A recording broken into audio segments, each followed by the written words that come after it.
turabasubije mwese inshuti bakunzi ba gahunda z'ibiganiro byacu kandi tubahaye ikaze muri iki kiganiro kibanda ku ngingo ikurikira. U Rwanda rw'ejo rwagira imiterere y'ubutegetsi imeze ite kugira ngo abanyarwanda bishyire bizane kandi biteze imbere kurushaho mu mahoro arambye? Ni iyihe systeme politique, regime politique yanogera abanyarwanda kurushaho? Iyo bita mu gifaransa regime présidentiel, semi présidentiel, regime parlementaire, ubwami bushingiye ku itegeko nshinga, cyangwa hari ubundi buryo bwabera abanyarwanda bakagira igihugu bumva bishimiye kurushaho? Ese kujya mu nzego nkuru z'ubuyobozi, kwinjira mu nzego zindi zinyuranye, mu bigo bya leta, igisirikare, igipolisi ndetse no mu bigo byigenga n'ahandi, hashingirwa gusa ku bushobozi, hashingirwa gusa ku kureba abatsinze nyuma yo guhatanira iyo myanya, cyangwa biranakwiye ko hatangwa icyizere ko mu nzego zose abanyarwanda bazisangamo mu nkomoko zabo zose, ku buryo nta rwego rubamo abakomoka hamwe gusa? Ibyo ni ngombwa kubyitaho cyangwa si ngombwa? Ese hari ibindi bihugu abanyarwanda bakwigiraho, cyangwa u Rwanda rukwiye umwihariko warwo kuri iki kibazo? Kugira ngo rero tuganire kuri iyi ngingo, twatumiye abatumirwa kugira ngo baduhe ibitekerezo, babigeze ku banyarwanda, batubwire ibyo bo bemera, cyane cyane ko muri iki kiganiro twatumiyemo abagamije ibikorwa bya politike.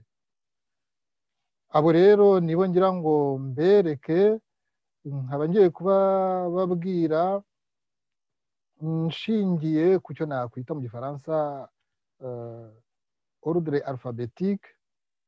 Hari James Munyandinda, ari mu bo twakunze kumva batanga ibitekerezo ku butegetsi bushingiye ku bwami bugendera ku itegeko nshinga, by'umwihariko twamwumvaga kuri radiyo Nyabutoto, ndetse yanavugaga ku cyo atekereza ku bundi butegetsi. Yatwiseguyeho ko tuganira atagaragara muri video kubera impamvu z'umutekano we, gusa tuzi neza ko ari mu mahanga, banumvikanira kuri radiyo Gira Ubuntu. Hari Eugene Ndahayo, ni visi perezida w'ishyaka Ishakwe Rwanda Freedom Movement, ari i Lyon mu Bufaransa.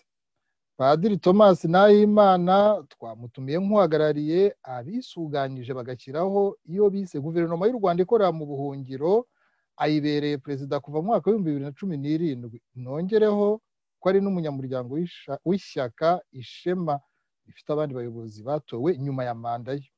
Tugiye kuvugana ari mu majyaruguru y'uburengerazuba bw'Ubufaransa. Jean Paul Turayishimye ni umuyobozi w'urunana nyarwanda ruharanira impinduka ARC, ari muri Leta Zunze Ubumwe za Amerika. Nari kuba nahereye ku mutegarugori Madame Victoire Ingabire Umuhoza, perezida w'ishyaka DARIF Umurinzi, ari i Kigali mu Rwanda, ariko dutangiye iki kiganiro akigerageza gukora connection, akigerageza kureba ukuntu mu rwego rw'ikoranabuhanga yabasha kwinjira muri iki cyumba turi kuganiriramo. Turacyamutegereje rero, ariko igihe yabonekera cyose rwose turamwakira.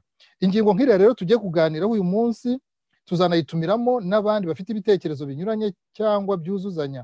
Mu minsi iri imbere tukazanatumira ndetse uretse n'abo mu mashyaka, tuzanumva n'icyabo muri societe civile babivugaho. Icyo tugamije ni uko buri wese yavuga icyo atekereza, icyo abona cyabera umusemburo mwiza mu mibereho y'ubutegetsi ku benegihugu. Icyo tugamije nanone ni uko buri wese yatega amatwi uri gutanga igitekerezo. Ndagira ngo mbashimire batumirwa bacu ukuntu mwigomwe uyu mwanya. Ndizera ko twumvikana rwose, mwafungura mikoro zanyu ndetse tugatangira musuhuza abadukurikiye. Turafata umunota umwe, twizere ko mutubwira ko muri amahoro. Reka duhere kuwo tubona rwose ukuriye abandi mu myaka. Eugene Ndahayo, uraho urakomeye, uri Lyon nk'uko nabivugaga, mumeze neza hakurya aho? Uraho bwana Murindahabi Jean Claude, ndaho meze neza hano i Lyon. nagira ngo mbanze ngushimire ko wantumiye muri iki kiganiro hamwe n'abandi kugira ngo dutange ibitekerezo byacu ku ngingo watoranyije uyu munsi. Ndagira ngo kandi nyine nsuhuze bagenzi banjye duhuriye muri iki kiganiro. Mu kanya wavugaga ko hari Madame Victoire ukigerageza kureba uburyo yabona connection. Nk'umudamu nyine niwe mbaje gusuhuza. Ndakurikizaho na Padiri Thomas Nahimana tubana hano mu Bufaransa kandi dusanzwe tuziranye. We na Madame Victoire en fait nibo mu bandi batumirwa nibo nari nsanzwe nzi. Victoire twarakoranye muri FDI, Thomas we dusangamwe hano kandi turaganira kenshi. Hanyuma James we nibwo bwa mbere tugiye kuvugana. Najyaga mwumva mu biganiro akunze gutanga asobanura ibibera muri kiriya gihugu. Na Jean Paul nawe ndamwumva ariko ntabwo tuziranye bose ndabakurikira. Nkaba rero nishimiye kuba duhuriye muri iki kiganiro tukaba tugiye kungurana ibitekerezo ku ngingo ikomeye nk'iriya muri ndahabi yadufitiyemo. Murakoze. Turasuhuzanya twihuta. Reka twambuke amazi magari turaza kugaruka kuba hafi mu mwanya. Jean Paul turayishimye, uri muri Amerika, muraho murakomeye? Ndagusuhuje nanjye muri ndahabi Jean Claude kandi mboneraho n'umwanya wo gusuhuza abandi duhuriye muri iki kiganiro. Padiri Thomas Nahimana, Jean Ndahayo ndetse na James Munyandinda. Ubwo rero wakoze nawe kuntumira muri iki kiganiro muri ndahabi. Urakoze. Perezida wa guverinoma y'u Rwanda ikorera mu buhungiro turaza kumuzaho nyine mu kanya. Hanyuma James Munyandinda, ndizera ko nawe utwumva, uraho urakomeye? Ndaho kandi ndagusuje muvandimwe Jean Claude muri ndahabi. Nsuje nabo turi kumwe nabo bose mu kiganiro, mpereye kuri Madame Victoire Ingabire utaraza mu kiganiro ko nizera ko wenda biza kumushobokera nk'uko bitubwiye. Uri umwanya wo gusuhuza Bwana Eugene Ndahayo, kandi maze igihe mukurikirana rwose n'umuntu uzwi muri politike y'igihugu cyacu. Nsuje Padiri Thomas Nahimana naho ibikorwa bye abanyarwanda twese turabikurikirana. Nkaba mboneyeho no gusuhuza kandi Jean Paul turayishimiye n'abakunzi ba gahunda y'ibiganiro byawe. Murakoze. Urakoze cyane James Munyandinda. Padiri Thomas Nahimana, kuganira n'abanyarwanda muri iyi minsi uri mu bantu babikora kenshi, ni buri munsi ibiganiro birenze kimwe ku munsi. Abantu rero bamaze kukumenyera. Turizera yuko uri amahoro kandi ko ufite n'imbaraga, ko tutagiye kukumaramo umwuka muri iki kiganiro twagutumiyemo. Yego, ndagusuhuje Jean Claude muri ndahabi, ngushimira cyane kuba ubasha gupanga ikiganiro nk'iki ngiki ukaduha kuganira n'abantu tudasanzwe turi mu magurupe amwe. Hari igihe abantu bamenyera kuganira hagati yabo, ariko ikiganiro cyiza nk'iki ngiki kugihuriramo abantu banyuranye bari mu matsinda atandukanye birushaho kuba byiza. Ndagusuhuza rero Eugene Ndahayo, ngira ngo niwe mukuru muri twebwe umaze n'igihe kirekire. Ukomere. Ndasuhuza na Jean Paul turayishimiye, banza twarigeze kuganira rimwe nyuma ntitwari duherutse. Ndagusuhuza cyane. Hanyuma na James rero najyaga numva gusa nari ntarabona, ariko banza namubonye none. Murakoze rero, iki kiganiro ni cyiza kubera ko hari igihe abantu batinda baganira ibyinshi, ariko kuganira ku miterere y'ubutegetsi bashobora gushyira mu gihugu cyabo ntibikunze kubaho. Bigatuma rero abantu bakomeza kubona ubwo bareba imbere y'amaso yabo bakagira ngo nibwo butegetsi bwonyine bushoboka, bakagira ngo nibwo butegetsi bwonyine bukwiye, bagafungiranwa muri icyo kintu. Kudufasha no kubitekerezaho ni ikintu cyiza. wa mugani uzabitumiremo n'abandi uzongera uduhuze turi benshi kurushaho byungura ibitekerezo. Murakoze. ahubwo padi ugifite ijambo ariko wenda ntabwo nabiciyeho umurongo cyane, ndagira ngo kubera ko iyi gahunda izahoraho ugifite ijambo rigumane, ariko tugerageze tuze kurasa ku ntego kuri iki kibazo tugiye kuganiraho. Mwumvise ko ingingo ubwayo irumvikana ariko irimo ibice bibiri. Tugiye guhera rero ku gice cya mbere kijyanye no kugira ngo buri wese ageze ku banyarwanda icyo atekereza, icyo abona gikwiye kuba cyashyirwa mu bikorwa mu ngiro nk'uburyo bwo kuyobora abanyarwanda, bwo kuyobora igihugu, sisiteme politike, biriya bita za regime. Ni iyihe inogeye igihugu nk'u Rwanda dukurikije imitekerereze, imyumvire y'abanyarwanda, uko bamye bameze, n'icyatuma bumva ko muri kiriya gihugu bashobora kubanamo, buri wese yumva akisangamo, akibona nk'igihugu cye, yisanzuyemo, afite uburenganzira, adahohoterwa, akora icyo ashatse, cyaba icyo guhatanira iby'ubutegetsi, cyaba icyo kwiberaho mu yindi mirimo, ubuhinzi, ubworozi n'ibindi. Ibyo ngibyo ntagire uwo abisabira uburenganzira kubera ko amategeko abimwemerera, cyangwa n'ubwo butegetsi n'iyo miyoborere abantu bakumvikanaho. Reka rero ubwo ugifite ijambo, iminota mike n'abandi nabo turabumva mu kanya, ni ubuhe buryo, ni iyihe mitegekere regime politiki ubona wowe nka Padiri Thomas Nahimana yaha u Rwanda ituze, abantu bakabana neza?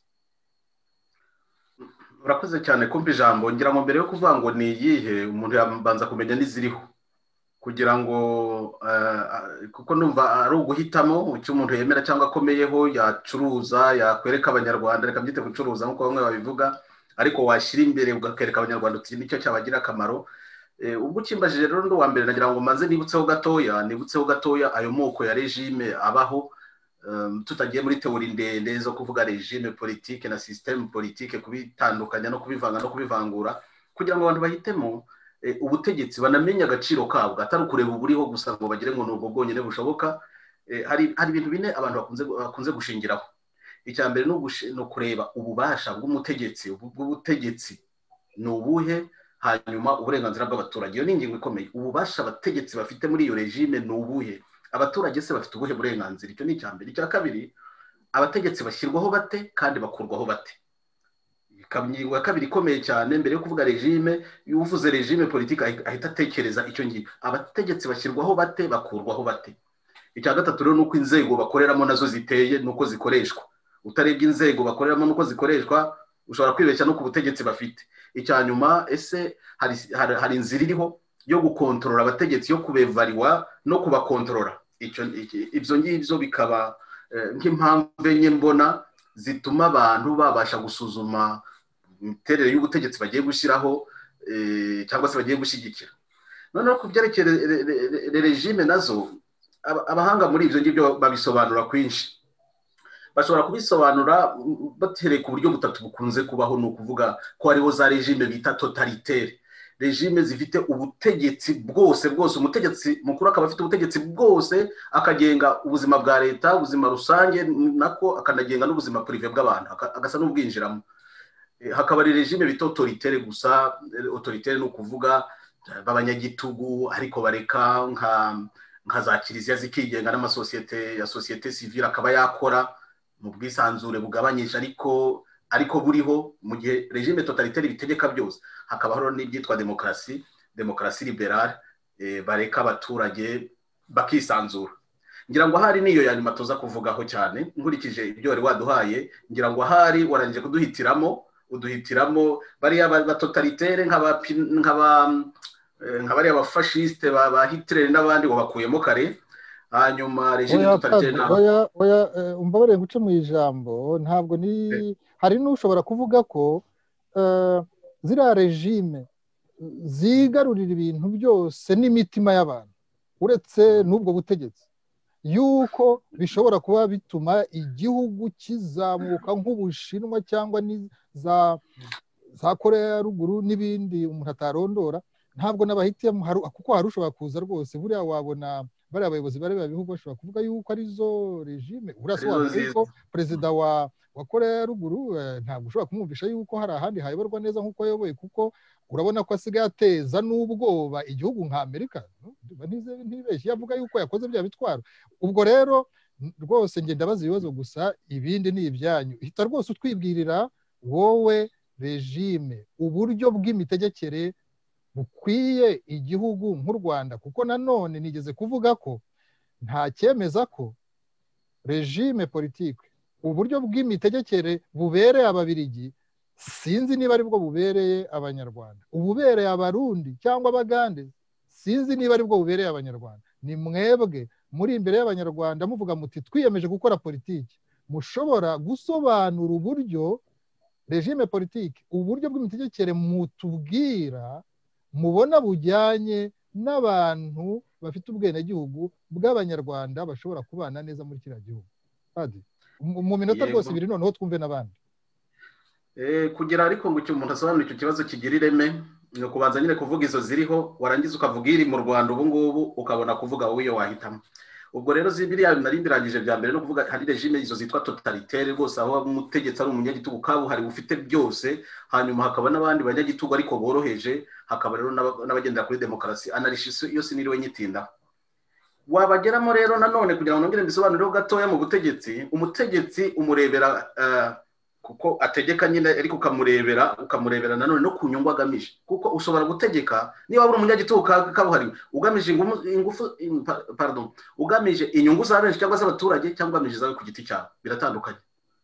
Ni ukuvuga ko igihugu gishobora kuyoborwa n'umuntu umwe akaba ari ufite ubutegetsi bwose agamije inyungu za benshi. Icyo gihe bikunze kuba nka monarchie, nk'umwami tuvuge. Abami nabo harimo abami n'abami, ariko abami bakunze kuba bagamije ari we wenyine uyobora. Birumvikana hari izindi nzego zimufasha, ariko agamije inyungu za benshi. Ariko ashobora kuba n'umunyagitugu bita despote uri ku butegetsi agamije inyungu ze gusa, ibintu byose by'igihugu byose ari ibye. Hakaba igihugu gishobora kuyoborwa kitayoborwa n'umuntu umwe, ahubwo kikayoborwa na minorite, abantu bake cyane bihisemo bafite impamvu, bashobora kubikora bagamije inyungu za rubanda, inyungu za benshi. Ibyo nibyo bita ngo ni aristocracy, cyangwa se bagamije inyungu zabo bwite, bikitwa oligarchy, ari nk'abantu b'abacuruzi bishyize hamwe, abantu b'abanyamitwe bishyize hamwe bakifatira ubutegetsi bakayobora igihugu atari umwe, ari agatsiko. Hanyuma rero ubundi buryo bwa gatatu ni buranyine bwo kuyoborwa n'abantu benshi, cyangwa se ari abantu la majorite ikayobora yigamije inyungu za benshi, byitwa demokarasi. Ariko bashobora kugamiza inyungu zabo gusa, bagatsikamira abandi bakeya basigaye, nabyo bikaba ikibazo cy'ubutegetsi bwitwa oclocracy. Mu Rwanda byifashe bite? Uko mbona ubutegetsi dufite ubu ntacyo bimariye kuvuga ubwashize. Uko mbona ubutegetsi dufite ubu ngubu bwa Paul Kagame ni regime totalitaire, ni ukuvuga umuntu umwe ugamije inyungu ze akaba umudespote, hanyuma agakoresha ubutegetsi bwose nyine kugira ngo ashyiraho iterabwoba. Nicyo kinagaragaza regime nk'iyo ngiyo. Terero inyungu nize si za rubanda mu by'ukuri, hanyuma akaba ari wenyine ubundi agakoresha abandi, agakoresha agatsiko, agakoresha abandi, akayobora. Ngewe rero ubwo mbona mu Rwanda ntabwo ari buriya. Ngewe ubutegetsi nifuza buri mu ngingo ya 4 ya constitution tugenderaho Kagame yasinyeho. Icyo gitangaje, iyo ngingo rero ivuga ko ubutegetsi bukwiye ari ubwa repubulika mbere na mbere. Ubwo repubulika bayitandukanyije n'ubwami, ntabwo ngaruka ku bwami. Ngewe n'amateka y'u Rwanda nyitaho, ubwami twigeze kubugira, hanyuma u Rwanda rubuvamo, unge sinsubira ku bwami. Nkareba iriya ngingo ya 4 rero ivuga nyine igenga u Rwanda muri iki gihe, ngo leta y'u Rwanda ni repubulika yigenga ifite ubusugire, ishingiye kuri demokarasi, igamije guteza imbere Abanyarwanda kandi ntishingire ku idini. Ihame shingiro rya Repubulika y'u Rwanda ni ubutegetsi bw'Abanyarwanda, butangwa n'Abanyarwanda kandi bukorera Abanyarwanda. Kuri iyo ingingo iruzuye. Icyo bishaka kuvuga rero nuko ari repubulika sinigwa nje gusobanurira kuko mpaye iminota mike icyo bivuga, ariko si ubwami. Cyo turagiye kuvuga ko umuyobozi uyobora repubulika agomba gutorwa. Ni ubutegetsi bwa majorite, abantu bahuje ibitekerezo ari bo benshi, bakagira amajwi menshi mu matora, bahabwa kuyobora igihugu. Ibyo birumvikana, ariko abaturage babitondereye mu bwisanzure. Hanyuma abategetsi nta kundi bajyaho nyine uretse ab'ingenzi mu byerekeye politike. Tuvuga ibya politike, ntabwo turi kuvuga social n'ibindi gusa. bashyirwaho batowe kandi batoranyijwe na rubanda nk'uko ya ndirimbo y'igihugu yabivugaga ngo waduhaye kwitorera abategetsi. Inzego rero zikaba inzego zisobanutse atari nk'iziri mu Rwanda abantu bagenda bashyiraho kugira ngo babohe abaturage bababohe, zikaba inzego zisobanutse abaturage bibonamo kandi bashobora gutangamo ibitekerezo byabo nta ubavugiramo nta ubahatiye ibitekerezo, kandi abaturage bakagira ijambo ku bategetsi bakabavuga tuyadukorera neza cyangwa dukorera nabi, bakanamutegereza muri alternance. Iryo ni ijambo rikomeye naryo, ni ukuvuga igihe bazongera gutora abandi waba warabahemukiye bakaba batabasha kugutora. Siko biri muri iki gihe nyamara ariko nabyifuzaga. Hanyuma mu gusoza ni uko ubwo butegetsi nashyigikira bwagira manda isobanutse kandi manda yarangira ntibiyongeze manda. Niba perezida yatowe akarangiza manda ze itegeko nshinga rimwemerera, nta mpamvu n'imwe yo kwikoreza abantu ibiseke no kubabeshya ko we ari igitangaza adasanzwe. Niba ari imyaka 5 yatorewe nakora 5, nirangira akaba bamwemerera indi 5 agikore. Niba abaturage bamutoye nirangira agende kandi ntazagaruke, areka abandi bakomeze bayobora igihugu. Murakoze cyane. Urakoze cyane Padiri Thomas Nahimana kutubwira wowe uko utekereza imiterere y'ubutegetsi yanogera abanyarwanda bakabana buri wese yumva amerewe neza. None Eugene Ndahayo, mwebwe iyo mwicaranye muganira, ni nacyo kibazo cya mbere ngira ngo rwose uhereho ugisubize mu murongo umwe mu mirongo 2, mwabiganiriyeho abo mwishakwe Rwanda Freedom Movement, mwabiganireho muravuga muti igihe abanyarwanda baba bamaze noneho kwisuganya bumva ko uburyo bwo kubana mu gihugu noneho koko bushobotse, kuko abanyarwanda baratatanye bahirya no hino ku isi. Yego hari miliyoni 10 na zingahe ziri mu Rwanda, ariko hari n'abandi bababaye bifuza ko bajya mu gihugu cyabo. Mwege mubiganiraho mwumvikanye, mwasanze ari ubuhe buryo bwafasha abanyarwanda kukibanamo kurubanamo neza nta kongera gusubira mu y'ubuhungiro? Mwabiganiriyeho, mwasanze ari biriya byakomeza bya regime presidentielle, mwasanze ari hari ikindi gishya mwazana? Ijambo ni iryawe muri make kugira ngo abatarafata ijambo bataza kurambirwa. Urakoze bwana Murindahabi. Padiri Thomas yagize neza yo kupoza za principe, asobanura ikigomba kuranga icyo ureberaho kugira ngo uvuge ko ubutegetsi ari bwiza cyangwa ari bubi. Atanga nyine nuko regime zimeze ziriya totalitaire, autoritaire na demokarasi. Ni byiza rero ngiye ntabwo mbigarukaho. Icyo ngira ngo mvuge rero mwishakwe tugenda tugarukaho, kandi nawe kirimo muri kiriya kibazo cyawe, niba wibaza kiriya kibazo nuko wemera ko system twabayemo nk'abanyarwanda zose nta nimwe yashoboye gushyira abanyarwanda hamwe. Iyo niyo constat, kandi koko nibyo na Padiri yari yabikomojeho. Ngendo yaho ko ziriya regime zose yaba presidentielle, semi presidentielle, monarchie constitutionnelle cyangwa se parlementaire, ziriya zarabaye mu mateka y'u Rwanda. Parlementaire, monarchie yo murabizi no kugeza kuri revolution, kugeza kuri 28 z'ukwa mbere 1961. Uretse ko yari monarchie absolue, donc bya bindi uzasubire mu mateka. Yego bitubwiye Kigeli arahira yarahiye ko ari monarque constitutionnel, usibye ko atabikurikije. Hanyuma regime parlementaire twarayigize ku gihe cya Mbonyumutwa, nubwo bitafashe igihe kirekire. Regime presidentielle twarazigize ku gihe cya Kayibanda kugeza na n'ubu, usibye ko ngubu nyine hazamo premier ministre bikaba semi presidentielle, ariko icyo byatanze ni iki se ko ari za genocide. Nukubera ubwo ngubu rero hari ikibazo. Icyo kibazo rero nicyo abanyarwanda bagomba kugira gushakira ibisubizo. Ubwo aho hantu rero ngewe nkavuga nti aho ngaho niho tugomba gutekerezaho nk'abantu tuvuga ko turimo gushaka impinduramatwara. Impinduramatwara zabaye ziravugwa mu mateka muri 1959 habaye impinduramatwara. Na Habyarimana muri 1973 yavuze ko azanye impinduramatwara. FPR nayo yavuze ko izanye impinduramatwara. Ariko nk'uko nari maze kwivuga, ibyo bintu nta kintu na kimwe bitanga, ahubwo ibibazo bigenda rero birushaho kwiyongera. Mwishakwe rero twebwe twumva ko ikibazo en fait atari ugushyira etikete kuri iyo ntuza kuvuga ngo ngewe ngo nemera régime présidentiel, nemera régime semi présidentiel ou parlementaire cyangwa se monarchie constitutionnelle. Ikibazo kiri muri twebwe mu Banyarwanda bya bindi padiri yavugaga, uko ubutegetsi wo bukorera n'uburyo bujyaho. Mu Rwanda rero murabona ko muri ibi bihe hari ibibazo bikomeye mu mateka y'u Rwanda bitigeze bibaho mu mateka y'u Rwanda.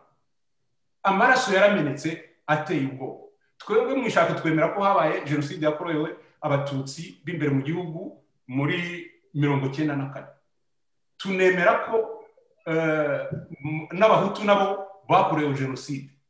Hari abavuga ko ngo bategereje ko Loni ari izabyemeza. Sinzi abo ngabo niko babibona, ntabwo ubu ngubu arizo mpaka turiho. Ariko ibyo bintu buriya bwicanyi bwabaye mu Rwanda, hakaba bamaze gupfa abantu barenga za miliyoni. Niba tudafite ikintu cyatuma twebwe nk'Abanyarwanda twicara tukabanza tukavuga ibibazo biriho, deja no kugira ngo n'icyo kintu nk'abantu bari muri opposition kugira ngo tucyumvikanaho, twumvikane kudefinisa ibibazo biriho n'inzira byakemuka, mwabonye ko ari ingorabahizi. Ngerere twebwe mwishakwe twumva ko ibyo ibibazo byose bihari, sinzi niba nabitondora, ko inzego z'ubutegetsi zizajyaho Abanyarwanda ko bamaze kugira kubona ubwisanzure, zagombye kuza ari ibisubizo by'ibibazo Abanyarwanda bafite bahuye nabyo mu mateka kugeza ubu ngubu.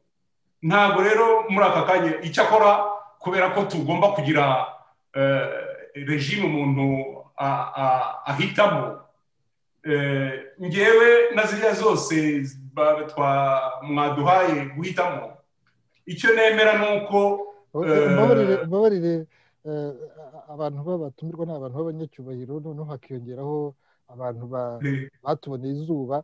Rwose ntabwo ari ukubasaba guhitamo, ahubwo n'ibyo mu miryango ya politike, mu mitwe ya politike murimo mwashimye mubona mugeze ku butegetsi, mwavuga muti Banyarwanda dore ibyatuma tubana neza, buri wese akamererwa neza, ubutegetsi bukagira imigendekere myiza.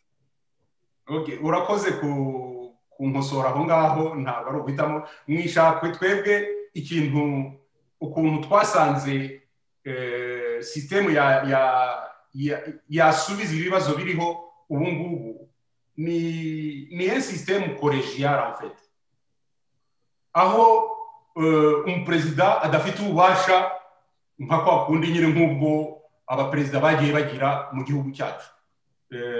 Ni bya biri Thomas nyine yavuga ati ububasha bw'umutegetsi ni ubuhe, umuturage duruwaze n'izihe. Kubera ko rero byagaragaye mu mateka y'u Rwanda ko buri gihe hategeka udutsiko en fait, akenshi tukanikorera. Niyo mpamvu usanga buri gihe duhorana amakimbirane. Ni ngombwa ko rero utwo dutsiko, izo nzego z'ubutegetsi tuzambura ububasha buhambaye zifite. Nk'ubu ngubu uwakubaza perezida wo mu Busuwisi wamuvuga kandi arahari, avaho perezida federal avaho arasimburwa buri mwaka hakajya hundi. Ni ukubera ko Abasuwisi bageze babonye igisubizo cy'ingorane nabo amateka yabo yabahaye, ku buryo nyine ubu ngubu umuturage nawe abari presque muri anonima, umutegetsi abari muri anonima nk'umuturage usanzwe, kubera ko bwa bubasha butuma akandamiza abantu, bituma yica, bituma yiba, bituma akora ibidakorwa, bwa bubasha ntabwo afite. Nk'iyo sisitemu rero kolegiale, iyo niyo twebwe twumva yajyaho, nubwo haba hariho perezida n'abaminisitiri, ibyo ngibyo ntabwo bizabuza. Ntabwo bizabuza gushyiraho guverinoma, ntibizabuza kuvuga ngo uriya yitwa perezida, uriya yitwa depite, ariko hazaba hari twebwe twategereje kuri sisitemu yatuma ubwo bubasha kuri abo bategetsi, cyane cyane kubera ko aribo nubwo babeshya ngo baratorwa, ariko baba biyaranje bashyizeho za sisitemu zituma bagera ku butegetsi batagize bamwe batanabikwiye. Wenda turaza kubigaruka mu gice cya kabiri cya gihe cya za kompetanse n'ibiki, ariko icyo kintu twebwe cya kolegialite nicyo dushyira imbere, kubera ko twumva cyasubiza ibibazo. Akandi kantu kamwe nashaka kongeraho ni uko wanabivuze neza uti mu gihe abanyarwanda bazaba bamaze gutuza. Koko rero ni ngombwa kubitekereza, kubera ko nkanjye mwavuze ko ndi mukuru muri ibi ngibi, nibyo narabibonye muri za 90 twaravuyanze i Kigali tugira gute, Habyarimana avaho, ariko haza ibiteye ubwoba kurusha ibyo. Naho ntabwo icyo gihe twari twafashe igihe cyo kugira ngo dutekereze koko, twashakaga ko ibintu bihinduka, ariko tutatekereje cyane ku buryo bigomba guhinduka n'ikizabisimbura. Aho ngaho rero niho mvuga ko abantu bagomba kureba neza. Ikindi, kubera amaraso yamenetse, twebwe mu ishakwe hari ikintu tuvuga ko igihugu kigomba kugangahurwa, parce que n'intuza ni ibintu byaranahoze mu mateka y'u Rwanda. Iyo habaye amahano nka kuriya, igihugu kigomba kwezwa. Ubwo nimushaka naza kubabwira ubwo uko icyo gihugu cyakwezwa. Haba umuhango rwose, umunsi abanyarwanda bakavuga bati amaraso yamenetse, twese nk'abanyarwanda uyu munsi tuwugize uwo kugira ngo twibuke ibyo byatubayeho, atari biriya bya Kigali biba mu kwezi kwa 4 bakibuka abatutsi gusa. Abatutsi barapfuye, n'ibyo nta muntu ushobora kubihakana. Byumwe twebwe ntabwo dushobora kubihakana, parce que ni ibintu bihari, ni ibintu byabaye tureba, ni ibintu byabaye twarabikurikiye, twabibayemo, nta wabiduhakanye.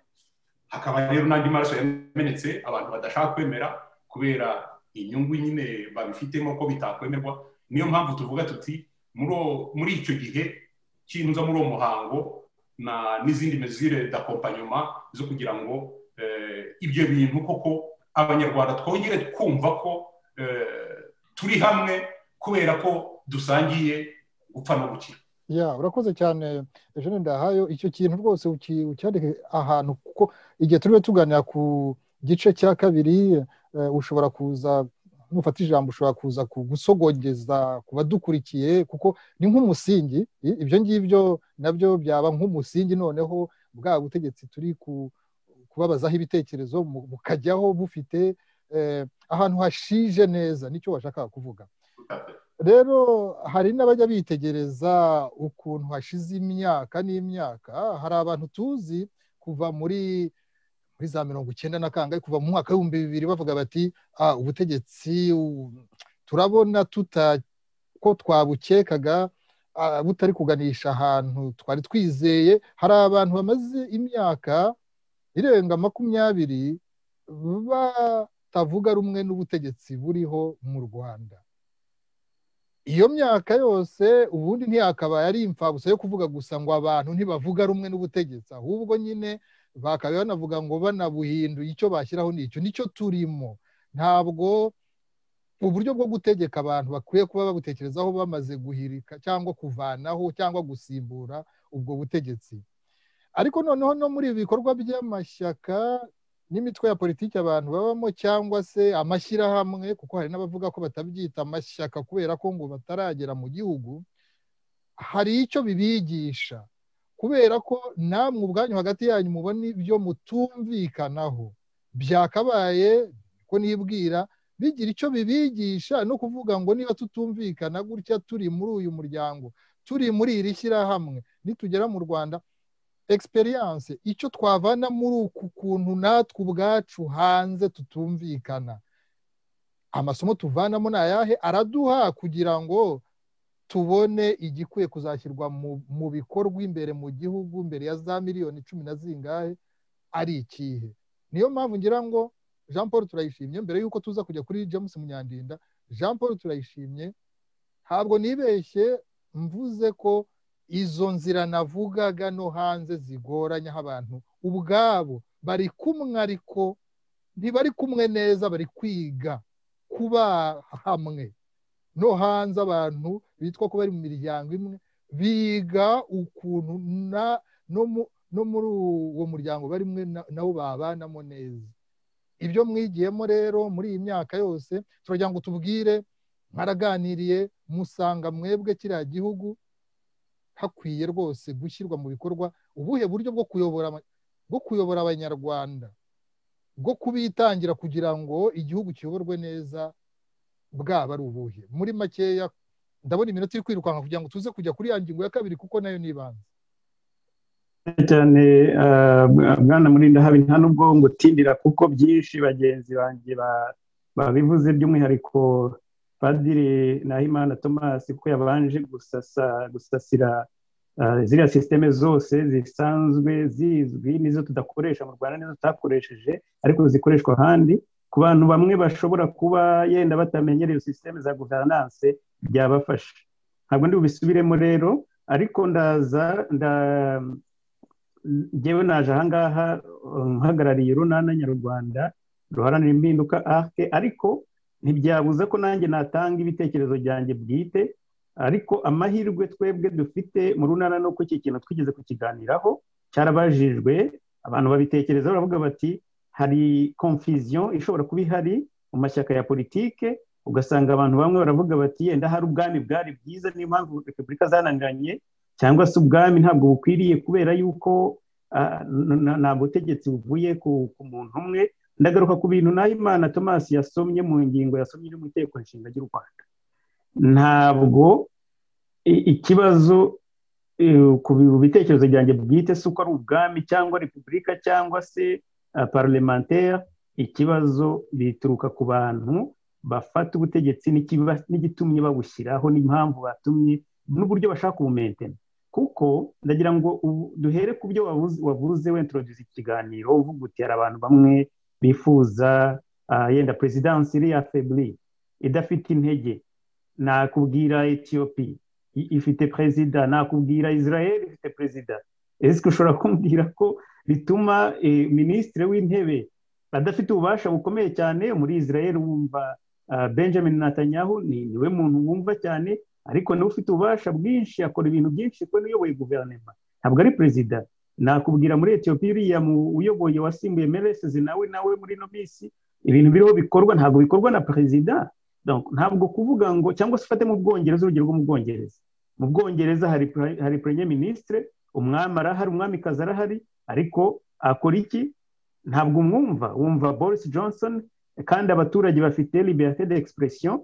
Ntabwo babikesha umwamikazi gusa, ahubwo ni systeme iba yubatse yo guproteja abaturage. Jewe rero nkibaza ko impamvu atari ukuvuga ngo umuntu yitwa kanaka cyangwa yitwa kanaka. Ushobora no kuvuga ati igihugu kiyobowe na meya ariko akagira ububasha budasanzwe, bigatuma abaturage cyangwa se u Rwanda rutagira amahoro. Ibikwiriye rero ndabigarukaho muri ziriya ngingo ndakota na biriya Nahimana yavuze, n'ubundi avuga ati hari ibyo mushingiraho, ariko gendongeraho n'umuco w'abanyarwanda kuri biriya bine yavugaga, kuko yabivuze nubwo yavuze mu rurimi yenda rutari icyongereza, ariko n'ibyo yavuze accountability. Igihe umutegetsi ashobora gukora ikintu ariko agatinya ingaruka zacyo, mu Rwanda ntabwo tubifite. Iriya ngingo yanditswe neza, ahandi hose zanditswe neza, nta nubwo ni systeme babyaye, ntabwo ari systeme bizaniye, ni systeme bagiye bakopiye ahandi, zikora ahandi, ariko mu Rwanda zikanga gukora. Kubera iki? Kuko nta ngaruka zifite ku muntu ugiye uhonyoye itegeko nshinga, arabikora akitumiriza koko abamutora, agashyira amajwi ashaka, ibyo rero nibyo twebwe twibaza ko bikwiriye gucika. Bicika bite rero mu runana uko dutekereza?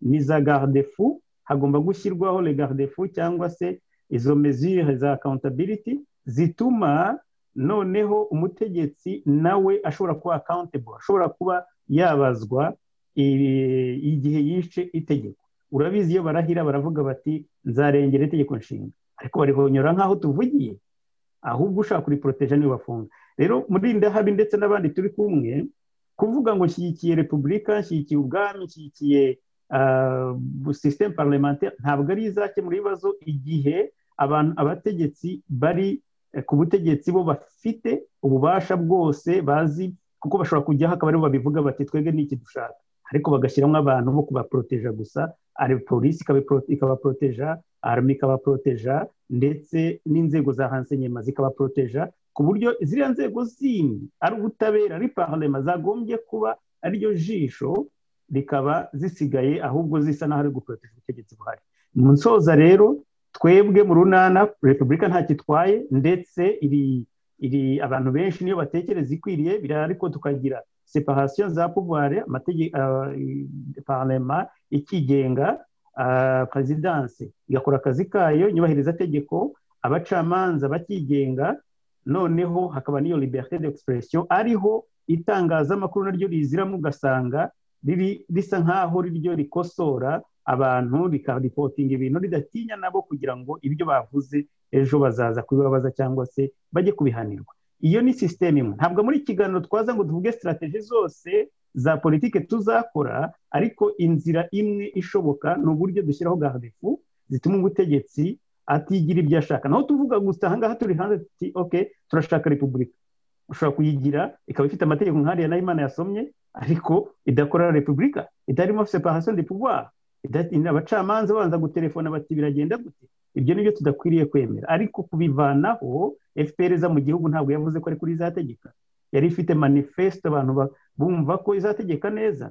Natwe twese dufite manifesto zacu, ariko tugomba gutandukanya n'ubutegetsi buhari cyangwa se na systeme ihari, nuko habaho izo consequences z'umutegetsi uviyoye uburenganzira cyangwa se constitution n'ibintu yarahiriye. Ibyo rero mu Rwanda nta bihari, kandi bigomba kuba muri kimwe kigomba kuzashyirwaho mbere y'ibintu byose, kugira ngo abategetsi bumve ko ari abaservant, ari abakozi, ari abaserviteur, ariko atari ukuvuga ngo ugiye hariya ngo noneho uruta wahagushyize. Urakoze muri Ndahabi, ubwo ibindi twabiganiraho.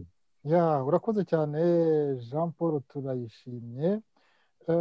Mbere y'uko twumva James Munyandinda, ndagira ngo rwose mbabwire ko kugeza ahangaha hari ikintu cyo kubashimira batumirwa bacu, ni uko mu myaka 5 ya mbere ntangira itangazamakuru hari ibintu byinshi nabonye, ariko hari bibiri nibutse kugeza ahangaha aho turi kuganira.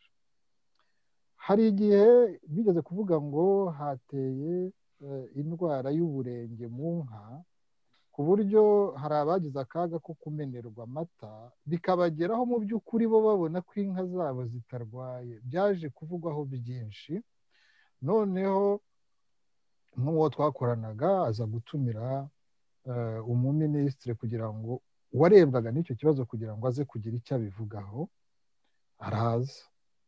Noneho ageze muri studio nk'uku nguku nk'ahandi, abwira wa munyamakuru ati ikibazo cyo kuganiraho, ikibazo cyo kuvuga nateguye ibyacyo, ntabyo wowe ugomba kubaza, sohoka, harasigara abakameramani, mwebwe ibyo mvuga ndabizi birahagije. Nuko umunyamakuru nyine yihina mu kindi cyumba cyaho bagomba gukorera za enregistrement, nyine aryumaho nta kundi. Noneho ndavuga ibyo yari yateguye, ariko arangije yumva ashatse ko bamubaza, abwira umukameramani ngo ngaho ushobora kubaza. Urumva ko byari igihe cyari cyarenze, ntabwo cyari kigihari.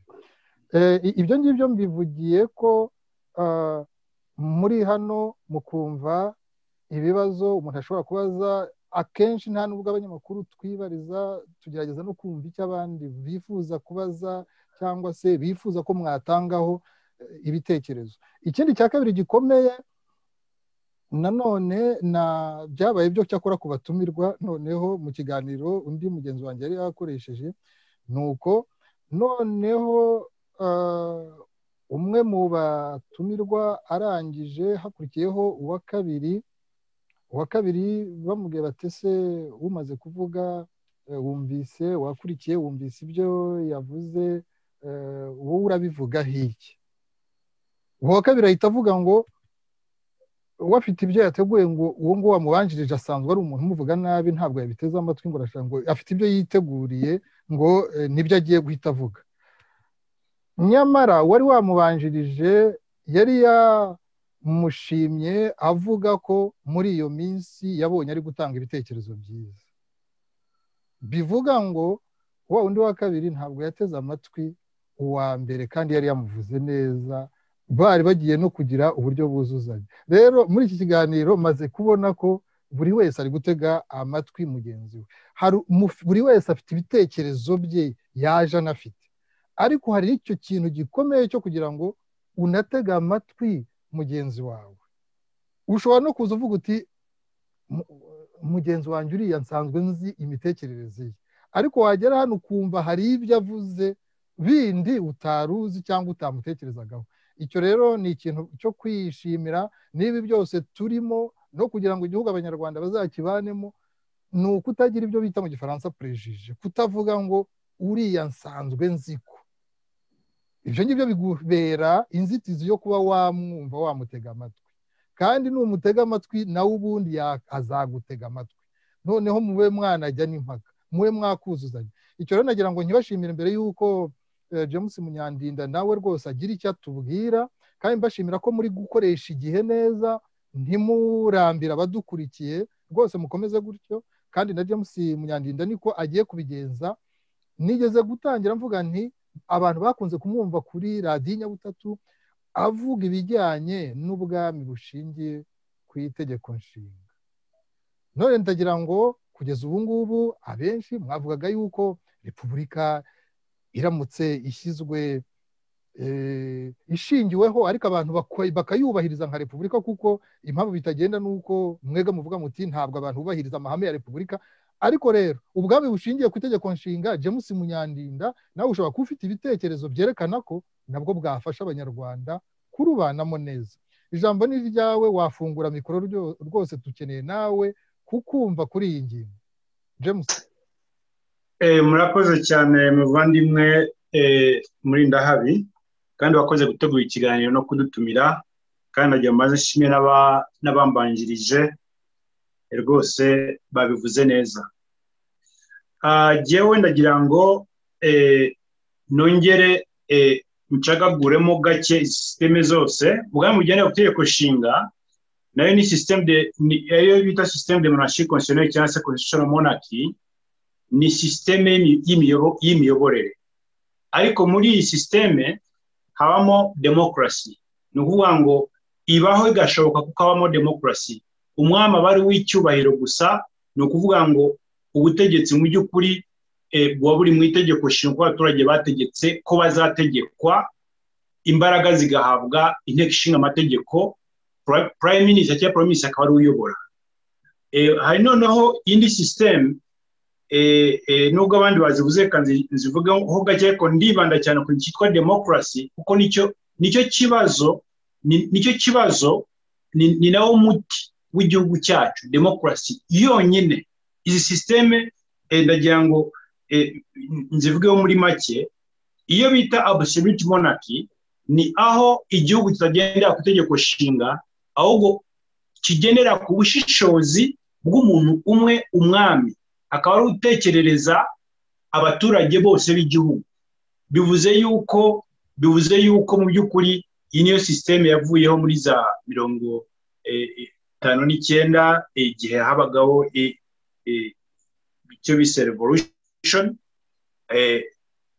ni ukuvuga ngo igihugu mu by'ukuri muri absolute monarchy kiyoborwa n'umwami n'akazu ke iwacu babitaga abiru nta tegeko nshinga ribaho ni systeme itagezweho ku isi aho ariho hose noneho akaba iyo bita parliamentary democracy cyangwa parliamentary system ahangaha abaturage batora inteko ishinga amategeko, inteko ishinga amategeko igatora umukuru w'igihugu, ndetse iyo ari parliamentary democracy inteko ishinga amategeko itora na guverinoma.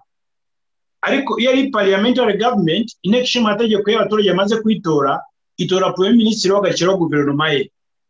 Urabibona? So ibi ni byo ngira ngo abantu basobanukirwe. Izindi systeme yazivuze neza Padiri Nahimana na Muzendahaya yabivuze neza rwose, na Jean Paul wabisobanuye neza. Sinshaka gutinda giye kuri izi systeme, ndashaka gutinda kuri democracy mu kanya umpaye muri Ndahabi. Unyemereye ntaguce mu ijambo, nagira ngo kubera ko mu kanya nari mbibwiye abantu hari n'abakunze kugukurikira cyane cyane kuri radiyo Nyabutatu, birya bihe rwose nibwo abantu batangiye bumva rwose yuko muyisobanura kandi mwemera ko hari ibyiza ishobora kuba yazana ku gihugu nk'u Rwanda. Nagira ngo ubanze uvuge niba wemera, niba ubona ko hari icyo yafashaho abanyarwanda mu kubana neza mu mahoro no kumererwa neza, noneho ufate n'iminota 2 icyo ushaka kuvuga kuri demokarasi kivuge, hanyuma tubone kujya ikintu cya mbere, système de monarchie constitutionnelle ni umukuru w'igihugu aba ari umwami w'icyubahiro. Noneho nk'uko nabimaze kubisobanura, muri iyi système igendera ku itegeko nshinga nyine ryanditse. Itegeko nshinga ni uburyo abaturage bategeka abo bazaha inshingano zo kubayobora, uko bazabategeka, ibyo bagomba gukora, no kuvuga do's and don'ts, ibyo bagomba gukora n'ibyo batagomba gukora.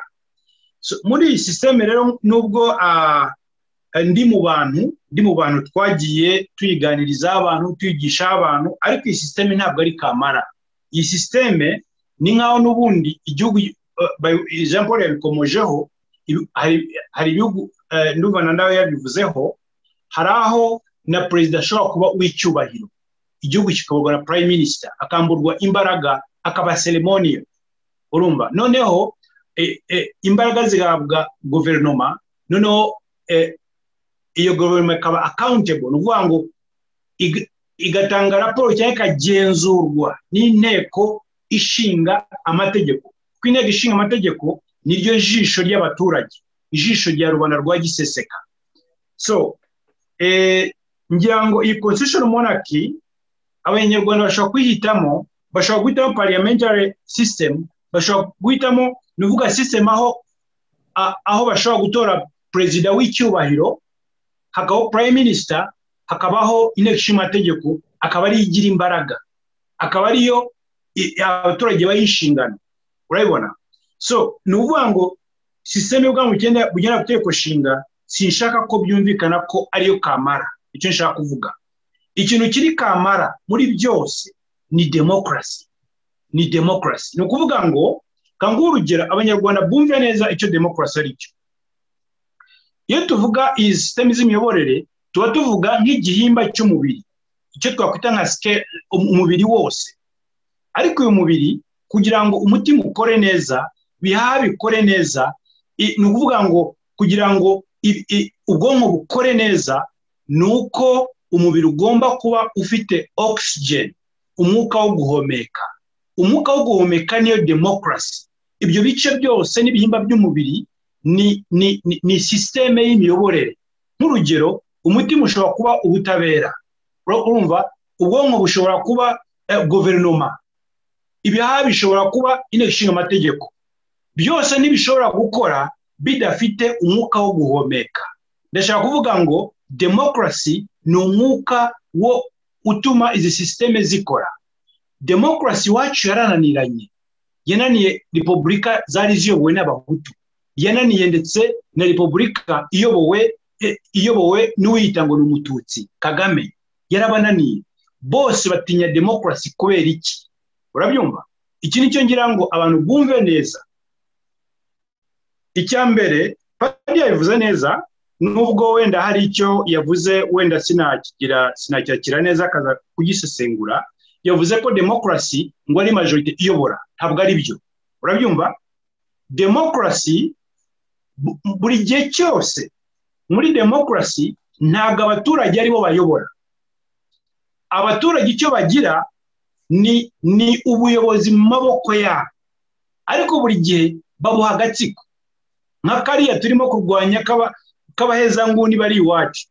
Ariko muri demokarasi agatsiko kayobora k'abantu bake. Kanguhe nk'urugero, inteko ishinga amategeko ishobora kuba igizwe n'abantu 100, guverinoma ishobora kuba igizwe n'abantu 20, premier ministre gutyo. Abo bantu batorwa bari elective na ba meya bategeze nko ku bantu 1000 n'urugero, ariko izo nshingano zabo bazihabwa n'abandi batanga ubutegetsi bonyine, aribo ba nyiri igihugu, aribo baturage.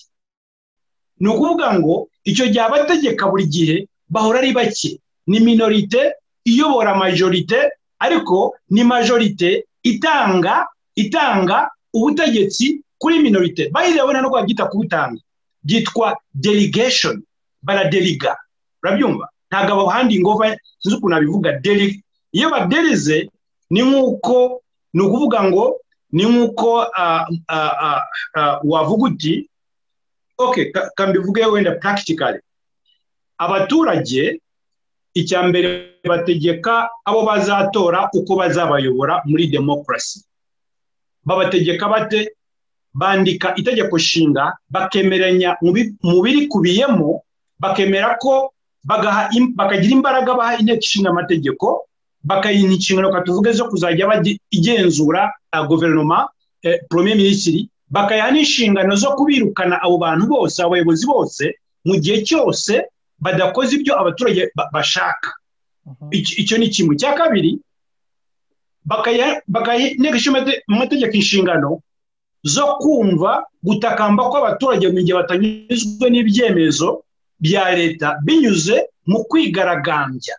Kwigaragambya kw'abaturage ni uburyo bwo kugaragaza icyo badashaka, icyo bashaka ko gihinduka. Iyo igihugu gifite demokarasi, iyo abaturage bigaragambije, habaho negotiation, habaho kwicara bakiga icyo kibazo kugira ngo gikemuke. Niyo demokarasi.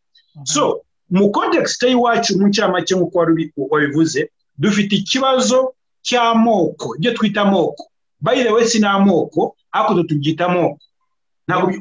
James Munyandinda, ntaguciye mu ijambo, wanyemera mu kanya turi buze kubikomozaho mu gice cya kabiri, ariko niba hari icyo wari utararangiza wafata amasegonda 20 kugira ngo twumve Padiri Nahimana icyo yashakaga kuvuga, aho uvuze ko ubona ko atari majorite, ko atari ubwiganze bukwiye kuba butangwa ubwo buyobozi, butanga ubwo bubasha kuwaba yabitinde. Arabivugaho mu kanya mbere yuko tujya ku gice cya kabiri, ariko wabanza rwose ugasoza igitekerezo wari ufite, James.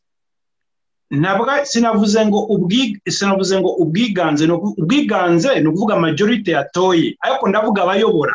Abatorwa kuyobora buri gihe baba ari imbarwa, baba ari agatsiko gato. Urabibona? Ni ukuvuga ngo 13 z'abanyarwanda ntizishobora kuyobora, ahubwo ziderega abantu bake baziyoborera, kandi bakayobora uko zabategetse kubayobora bitanyuranyije n'itegeko nshinga baba baratoye muri kamarampaka. Kamvuge rero ku kibazo cy'iwacu, demokarasi wacu ntishoboka na rimwe mu gihe cyose tutari twakemura ikibazo cy'ibyo twita amoko. Urabibona? Turabireba mu gice cya kabiri, James, mu kanya, kuko niho tugiye mu kanya, ariko kubera ko wari ukomoje ku byo wemeranyijweho n'abatumirwa dufite, ariko noneho uvuga ko hari aho utumvise cyangwa utemeranyijweho neza n'ibyavuzwe na Padiri Thomas Nahimana, wafata iminota 2 ukabivuga, noneho mu kanya rwose tukajya mu gice cya kabiri, kuko ni igice gishobora gutangwamo ibitekerezo byafasha abantu. Urakoze cyane. Nanjye ndemenyekana rwose na James ku byo ukunda asobanuye neza ibya demokarasi, ayigereranya n'umwuka inzego zose zahumeka. Bigahuza n'ibyo Jean Paul yavugaga mu kanya. Ikibazo dufite nubwo bifite icyo bisobanura zira regime, kuvuga nta nubwo nabisobanura birya bya regime presidentielle cyangwa parlementaire cyangwa semi presidentielle, ariko abandi babigarutse hose na ngombwa. Ntabwo ari cyo kibazo dufite, nubwo ababishyizeho nyine biba bifite icyo bisobanura. Ikibazo cy'iwacu nuko bidakurikizwa cyangwa bakaba batanabizi. Regime presidentielle igira uko perezida ajyaho, ikagira uko izindi nzego zijyaho nuko zikorwa, biteganyijwe. Ntabwo bihagije gusa kuvuga ngo niko twitwa hanyuma ntimubikora. n'izindi nuko noneho kuri kiriya kibazo rero yagize ikibazo kuri majorite James Munyandinda ku byerekeye demokarasi naho ndumva nta kibazo gihari uko abisobanura wenda nuko we yashaka kubifatanya n'igice cya kabiri tuza kuganira ibibazo dufite no muri demokarasi bibaho demokarasi nayo igira amazina ishobora kuba consensuel ishobora kuba demokarasi abantu bashobora kumvikana uko bazayigenza icyo ngaruka gusa ni kimwe biterwa na mode de désignation y'abategetsi bashyirwaho ikibazo cya principe twatangira abategetsi bashyirwaho bate niba ari amatora urabwirwa se n'iki nyine ko umuntu yatowe barabara amajwi bate niho hazira bya bindi bya majorite uyu nguyu wenda turemera ko yatsinze amatora kubera ko yatowe na 50% gukongeraho umwe cyangwa se ishobora no kuba majorite simple cyangwa se bara aho ngaho ibyo byose majorite ntiwayikura icyo ni cyambere mode de désignation icya kabiri ni exercice du pouvoir abaturage nyine nkuko abisobanura nawe ntabwo miliyoni 12 uretse ko ntaziri mu Rwanda tuzabisuzuma neza nabyo baratubeshya kuri iyo ngingo nabo ntibategeka ariko bafite uburyo bubiri bwo yari demokarasi nyine iyo bafite bwa bwigenge na bwa bwisanzure bafite uburyo bwo gutegeka directement cyangwa indirectement constitution zose zirabiteganya directement no kuvuga ko abaturage bashaka gutera hejuru bati ibintu tubishaka twaraabatoye yego ngo no uburyo bwa mbere bwo gutegeka gutora bakagira representa bakabaho ubutegetsi iyo rero umudepite yatowe hanyuma agatangira gukora inshingano ze n'abaturage baba bari gukora bamugennye iyo batamwishimiye bamukuraho igihe kigeze bakitorera undi le peuple exerce le pouvoir directement muri referendum bashobora kuvuga bati kiriya kintu kiri gukorwa ntitukemeye dukoze itora direct kuri kiriya kibazo referendum ikagikuraho cyangwa se par representa bifite bisobanura nabo bitoreye majorite rero ndikwiye kudutera ubwoba icy'ingenzi ahubwo no kumenya iyo majorite igizira cyose niba igamije inyungu za bose cyangwa niba igamije inyungu zayo ku giti cyabo kuko naho harimo akantu uko ishobora kuba ari majorite nini rwose 90%, 80% ikica 10 basigaye ikabakerera bose kabarangiza iyo majorite ubore gato nari nibajije yego mu kanya Eugene ndaje rwose nari nibajije niba wenda hataba no kwitiranya majorite no kuvuga bwa bwiganze mu batoye wenda kwemeza ikintu iki cyangwa guhitamo iki niki kubyitiranya nuko mu gihugu nk'u Rwanda ashobora kuba hari amoko majorite ikaba yakwitiranwa na benshi muri ayo moko nicyo nibazaga niba kuko yahise bifatanya ariko hariya si cyo twatekerezaga icyo gihe twatekerezaga abantu bagiye gutora bari kwitorera abayobozi ibyo byose ari ibyemezo bifatwa no muri guverinoma n'ahandi hose bashobora kuvuga ko bazabifata kuri consensus bose bumvikanye ariko bashobora no kuvuga batereka dutore ibyo benshi bemeje abari byo dufata majorite z'ahantu hose ntabwo turagera kuri cya kindi kibazo cy'amoko avuga kandi reyeri tugomba kwiga nacyo tukareba nuko twadabuta demokarasi y'iwacu ku buryo itaba majorite ihuye n'umubare uri butsikamira abandi cyangwa ukanabica nabyo rwose ngira ngo no mu bintu abantu bakwiye kuzungurana ibitekerezo nuko ibibaye majorite biba ari uko abantu bahisemo badashingiye kuri icyo ngicyo bagahitamo bashingiye ku mushinga mwiza ndatekereza ko ari ibintu abanyapolitiki mufite ukuntu muzagenda mubisobanura kugira ngo abantu bo gutwarwa n'icyo iyo kamera irahari ariko abantu bo gutwarwa n'icyo uvuga uti umushinga mwiza muri iriya ni uwuhe none mbere y'uko tujya kuri kiriya gice cya kabiri hari icyo wari ushatse kuvuga Eugene Ndahayo ariko kubera ko n'ubundi ndateganyaga kuguha ijambo hamwe na Jean Paul Turayishimye buri wese agafata umunota umwe abantu bazi imiryango ya politike mwakomotsemo niyo mwanyuzemo ibyo ngibyo ni urugendo umuntu avuga ko rushobora kuvamo inyigisho aho umuntu ashobora kugenda asobanukirwa kurushaho ibiteza ibibazo bibera inzitizi abanyarwanda na n'ubu uyu munsi bakaba batabasha kubana mu gihugu abantu barahunze bamwe bahunze ku nshuro ya kabiri hari abo twaganiriye bakambwira bati muri za 59 cyangwa za 60 iwacu twahunze baduhetse hanyuma muri 94 turatsinda turatahuka none twarongeye duhunga duhetse natwe abandi bana bacu ibyo bintu rero urugendo mwanyuzemo imiryango ya politike mushobora kuba hari ikintu mugenda mubona gikwiye kuvanwaho nk'inzitizi abantu bagatuza igihugu kigatuza abantu bakakibanamo kuko bose bafite uburenganzira kandi mwembi uko muri babiri n'abandi mufite icyo mubibonaho urwo rugendo rwa politike munyuramo reka duhere kuri Eugene Ndahayo wari ufashe ijambo hanyuma Jean Paul Mukanya nawe. Urakoze. Mbere yo kugira ngo nsubize ikibazo cyawe nagira ngo nyine nanjye nshimire bagenzi banjye ibitekerezo byiza barimo gutanga no kugira ngo iki kiganiro kubera ko turimo kugikorera abaturage burya ikibazo gikunze kuhaba ni uko abaturage tubabwira ibintu batumva. Ibi ngibi byo kujya muri za regime n'ibiki byose ntabwo ariyo preoccupation y'umunyarwanda. Umunyarwanda ikibazo afite ni ikibazo cyo kuramuka, ni ikibazo cy'umutekano, ni ikibazo cyo kugira ngo umwana we abone ishuri, ni ikibazo cyo kugira ngo avurwe, ni ikibazo cyo kugira ngo niba agize ikibazo agana inzego z'ubutabera zimurenganure, atari bya bindi bakunze kuvuga mu kinyarwanda ngo ni ukurega rwabugiri kuri kigeli. Ubwo ngubwo rero ibyo ngibyo ndumva turimo guhanika cyane tukagera mu bintu n'abo baturage dushaka kubwira ngo uko tuzabayobora badashobora no kubyumva. Nkaba numva rero ko twagombye kugira kumenya izo preoccupation akaba ari naho twibandaho cyane. Ni nayo mpamvu twebwe muri noza nyine muri rwenda ntabwo nari nabikomojeho neza mu ishakwe twebwe iyo demokarasi murimo kuvuga kuko demokarasi mu Rwanda ni ikibazo kugeza ubu ngubu kubera ko bimwe ubutegetsi abantu babirebera mu bwoko bakaba bati ni abahutu bategeka, ubundi bati ni abatutsi bategeka, bati abahutu ni benshi nabo bakaba abahutu bagahoza demokarasi mu kanwa batanumva neza, noneho bakumva ko ngo kubera ariko ari benshi ngo ibibazo birarangiye. Abatutsi nabo bakavuga bati bariya abahutu ntabwo twabaha demokarasi kubera ko bayibonye noneho nitwaramuka. Murumva ko aho ngaho hari ikibazo gikomeye. Niyo mpamvu nyine tugomba gutekereza bwa mbere na mbere preoccupation z'umuturage uwo ari we wese, hanyuma tukagira nyine tugashaka iyo system. Twebwe iyo demokarasi dushaka tuyita demokarasi de concordance. Ubwo ngubwo ni ukugira nyine ugashyiraho inzego ku buryo rwose abo bantu bakomeye bigize ibinani. Murumva mwumvise Perezida Habyarimana avuga ati ndi ikinani cyananiye abagome n'abagambanyi.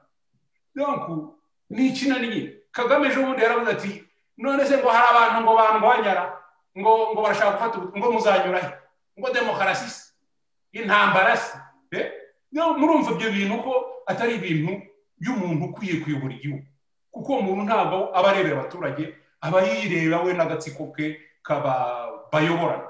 Donc ibyo bintu rero ni ibintu tugomba kwitondera. Niyo mpamvu muri disikuru zacu na metodoloji dukoresha tugomba buri gihe kugusha kuri preoccupation z'umuturage, kugerageza gukemura ibibazo afite.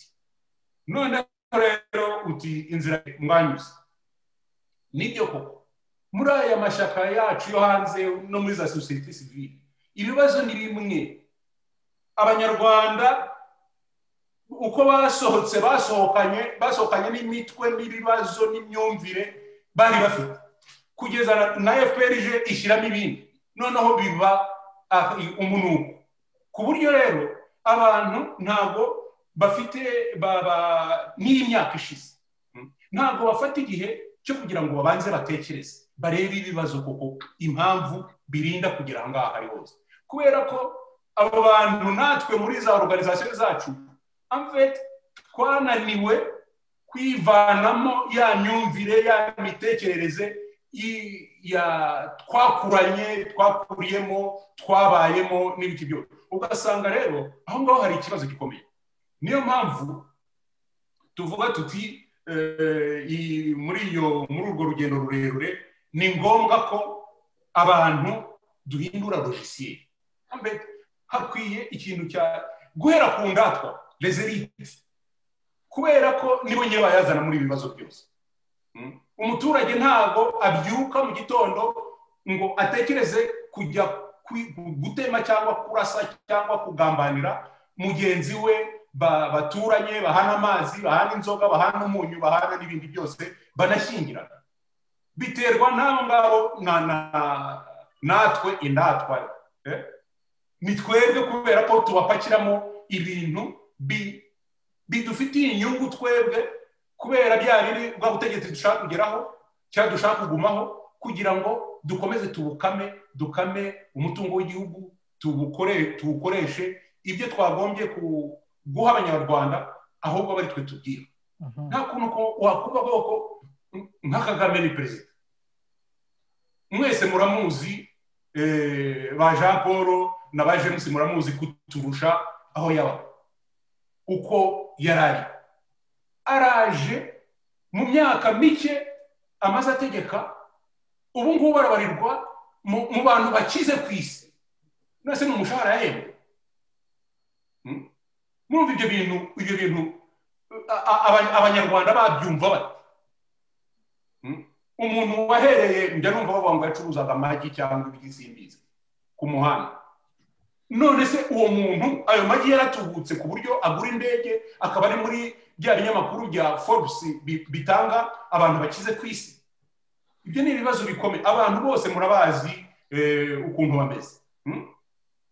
Ibyo bintu rero ni ibintu abantu, izo ndatwa twese dukwiye gutekerezaho koko, tukatekereza kuri izo preoccupation z'umuturage, noneho tugashakisha na system nyayo. Iyo demokarasi de concordance niyo twebwe muri mwishakwe tuvuga, ahubwo abo bategetsi baba badafite ububasha buhambaye, ariko umuturage we akagira ses droits, hanyuma kandi bikaba decline kunoza kuva hejuru kugera hasi.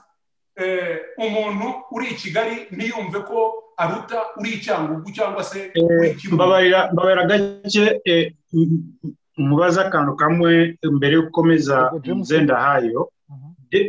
Demokarasi de competence ushaka kwisona abatwumva mu Kinyarwanda, nanjye aboneraho. Ni nka bya ngavuga ni demokarasi isaranganyijwe ku buryo n'izo nzego, wowe wabivuga neza ko abantu kugeza ubu ngubu ikidepartage abantu nta matora bakajya mu nzego za leta.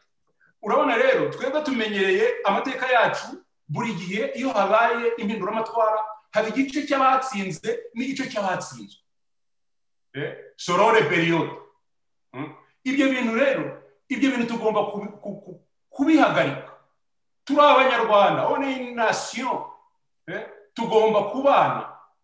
Donc ntago tugomba kwibonamo abatsinze n'abatsinzwe, tugomba kubana nk'abaturage b'u Rwanda, abene gihugu buzuye.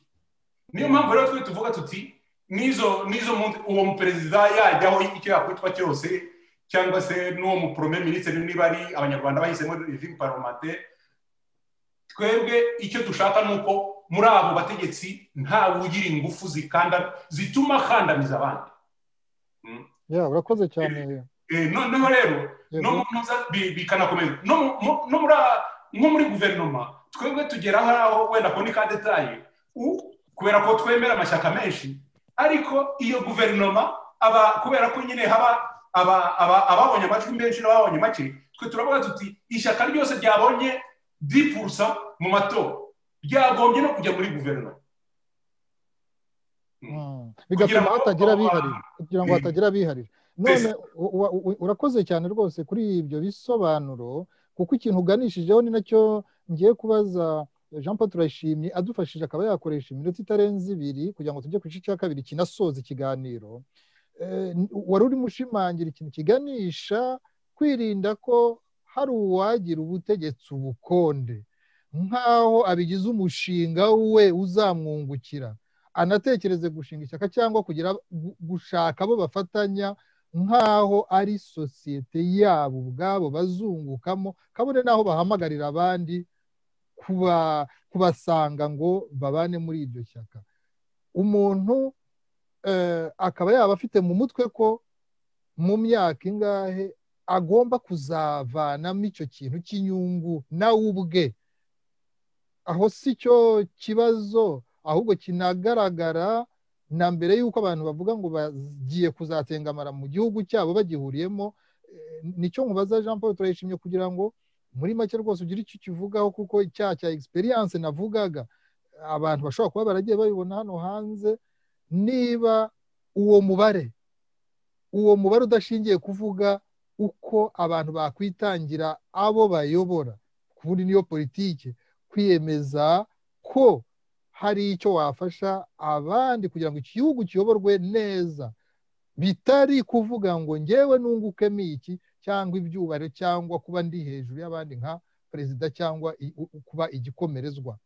Ibyo bintu wabivugaho iki ku bibazo ahubwo abantu bakabaye bavanamo amasomo na mbere y'uko abantu babona igihugu gitengamaye bashobora guhataniramo koko noneho no mu buryo atari ibi by'abantu bari mu buhunzi. Jean Paul Turayishimye. Urakoze cyane. Ndagira ngo kuri ibyo ndahera ku cyo Eugene Ndahayo yaravuze ku bijyanye n'umukuru w'igihugu ujya hariya akaba ari umukire ukomeye cyane kandi koko atarabikwiye umushahara ko Perezida Kagame ubwo yarabyivugiye ati umushahara wanjye uba muri beka nta nubwo nkukoraho nta kintu nkukoresha. Ibyo rero bikwereka ko ntacyo aba yitayeho. ni bya bindi birashimangira imwe navuze kare by'uko igihe hatari accountability hatariho safeguards zituma umuntu ashobora gutinya ingaruka z'ibyo yavuze, ibyo yakoze, kuba adashobora no kubazwa n'umunyamakuru ngo amubwire ati se urya ute, ubayeho ute. Yes, bafite amafaranga ariya bita ko ari iy'akazi, ariko ntabwo agutunga, ntajyana abana ku ishuri, ntashobora kujyana n'umwana umwe ku ishuri muri Amerika. Ibyo rero igihe tutarafata ngo tubyumve neza yuko abantu batagomba kwikorera ibyo bashaka, ni ukuvuga ngo icyo gihe mutarashyiraho sisiteme ibakumira gukora ibyo bashaka, nta na kimwe tuzigera dukemura. Ibyo bikanashimangira kimwe James Munyandida yavuze ati hari sisiteme bashyiraho bakavuga ngo hari ibya do and don'ts. Ibyo nabyo ntacyo bivuze. Ushobora kubishyira mu nyandiko ukabishyira nka kuriya nyine nahoze nkora referanse ku byo Padiri Nahimana yavuze kare yasoma uko mu Rwanda babifite birakorwa se. Nta kintu cyabuzaga Kagame kwiyamamaza bwa gatatu kirenze ibyari byanditswe mu itegeko nshinga bivuga ngo under no circumstances. Ni ukuvuga ngo nubwo waza ugahinduka Yezu, ugahinduka Imana, ugahinduka igitangaza, ukaba Imana, ukaba ikintu kidasanzwe mu Rwanda, ntushobora. Iyo niyo under no circumstances. Nta kintu na kimwe kigomba gutuma wongera kwiyamamaza. Ariko ibi byarahindutse. Kubera iki? Kuko impapuro ni impapuro. Twebwe tugomba gushaka ikintu cyatuma impapuro zitaba just impapuro, ahubwo zikaba zivuga ibyanditseho, akaba ari byo abantu bakora. Ni nayo mpamvu mu runana twanavuze ko twishimira ko cyangwa se duprefera ko nyuma ya regime ihari hagomba kuba transition uko byagenda kose.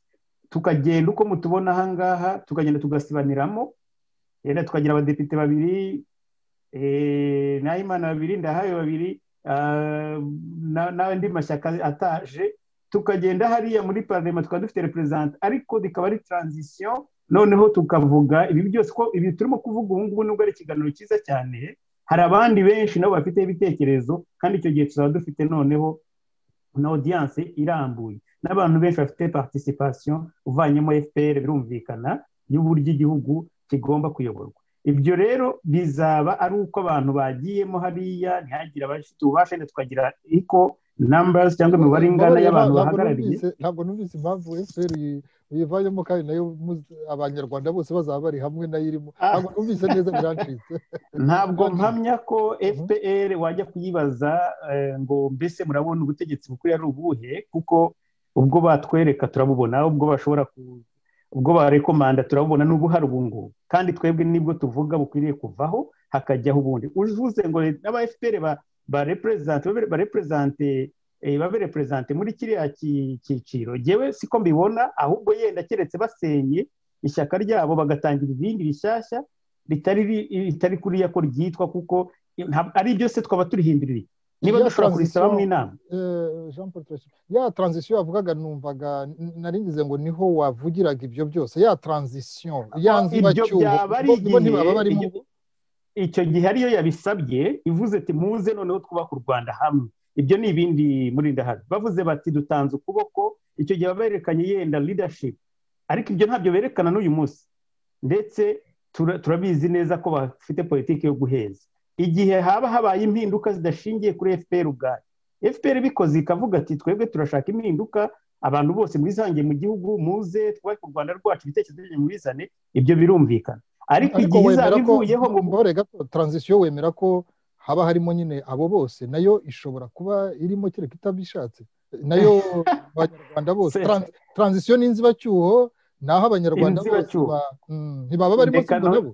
Reka nongere mbisubiremo neza. FPR iramutse nk'uyu munsi ivuze iti ndashaka ko ndabona ibintu byantembanye nta garuriro mfite, ndabona bikwiriye ko abanyarwanda bishaka mu bisubizo, ngewe icyo gihe iyo ni ka itandukanye. Ariko igihe impinduka zaba zishingiye ku bundi buryo FPR ikavanwa ku butegetsi, nibyo navugaga kuri iyo transition yindi. Ntabwo ngewe navuga ngo muri iyo transition FPR yabirimo rwose, ibyo ndabishimangira kubera ko nzi ko ntabwo natinya kubivuga kuko nzi ko niyo ubu ngubu twese turiho duharanira ko yava ku butegetsi, kandi impamvu igomba kuva ku butegetsi irazwi, ntabwo ari ibanga. Niramuka ihinduye umuvuni ikavuga ati jyewe ndashaka kwerekana sinye comportement za leadership z'imiyoborere, ndabona ko nananiwe, igihugu ugiye kukiroha mu mwobo, noneho ndashaka ko abantu bose biyumva muri ubu butegetsi bagatanga ibitekerezo twakibora dutura u Rwanda. Njyewe icyo gihe none urumva ko nibo bafashe iyo ntambwe yo gushaka kugira ngo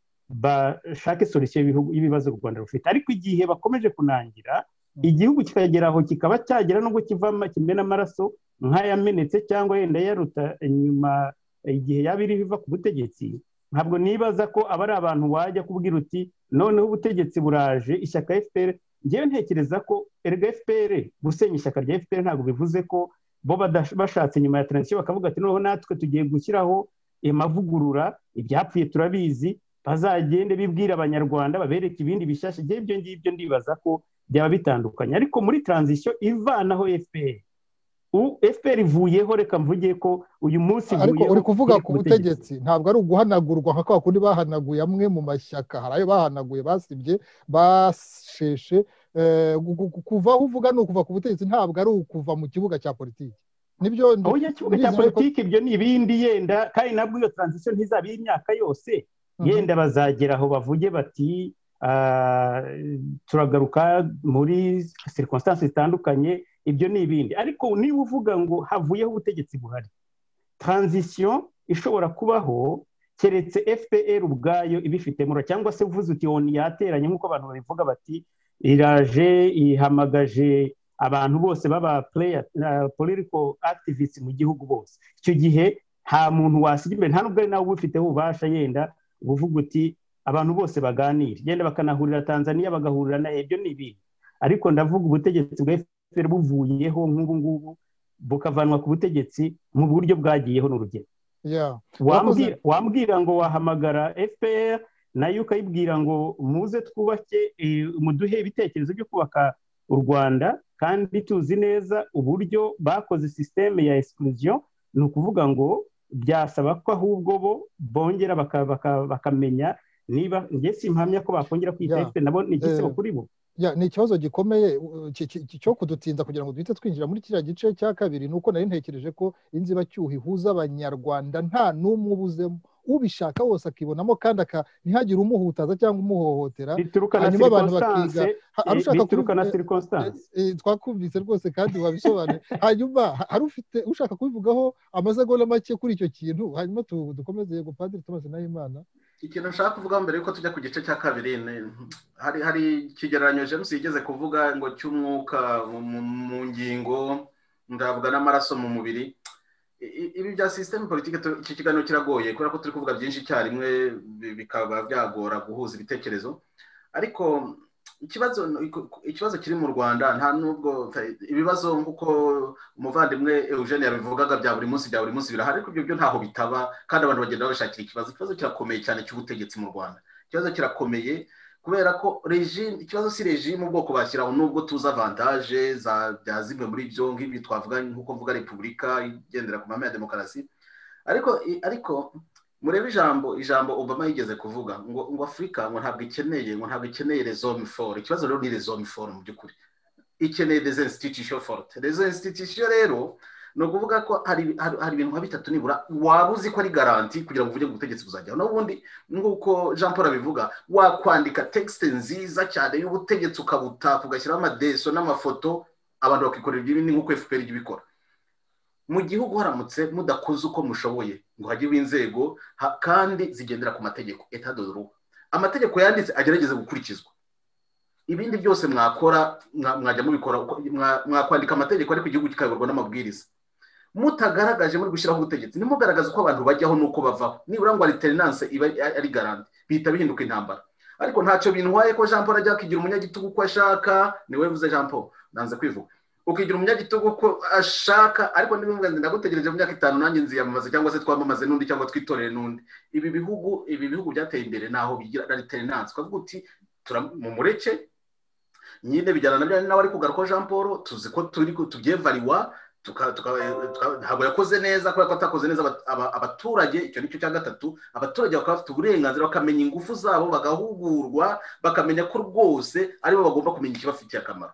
Ibyo bitatu bitariho, amategeko akurikizwa, guhabwa ayo mategeko agatanga ko alternance ishoboka, hanyuma abaturage ntibakinirweho gusa ku mutwe ngo bumve ko abantu bazajya baza bakabarandura imyaka, bagakora uko bashaka, bagakubita, bagacoca, bakavangura, bakagira bate, bo ntacyo bakora, ibindi byose byakunda. Naho rero kubera ko twabivuze, hari ikintu dushaka kwibeshyaho gatoya cyo kuvuga ngo tuzambura abantu ubutegetsi, ngo tuzambura perezida ubutegetsi, ngo tubushyire hasi. Jean Paul yageze kubivuga, dushobora kuba meya akamara abantu.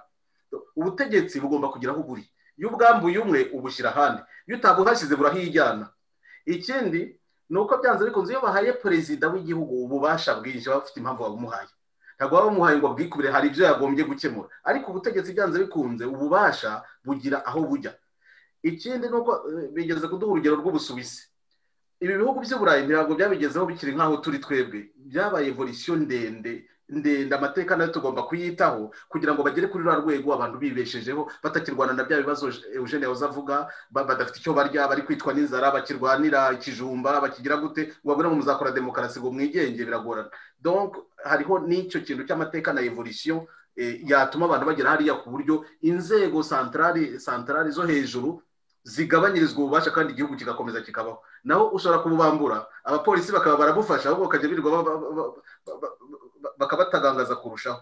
Icyanyuma navuga kugira ngo tujye wenda kuri icyo, ibi biganiro byose abanyapolitiki bakora ntabwo bigenewe abaturage. Hari n'ibiganiro bigomba kubaho byabo gusa, kwihugurana, kumvikana, kugira gute bishobora no kuba mu muhezo rwose bakagana. Ibyo by'inzego z'ubutegetsi na za regime ntibireba abaturage mbere na mbere, bireba abanyapolitiki. Bamara kubyumvikanaho bakabona nuko babipropose abaturage mu magambo yumvikana, nk'uko Eugene yabivugaga, mu magambo bakumva. Kandi amagambo ntabwo agoye kubisobanura abaturage, bo bahita bareba ububasha, bakareba icyo bazabikuramo. Ibyo bazi kubipima abaturage nabo barabyumva.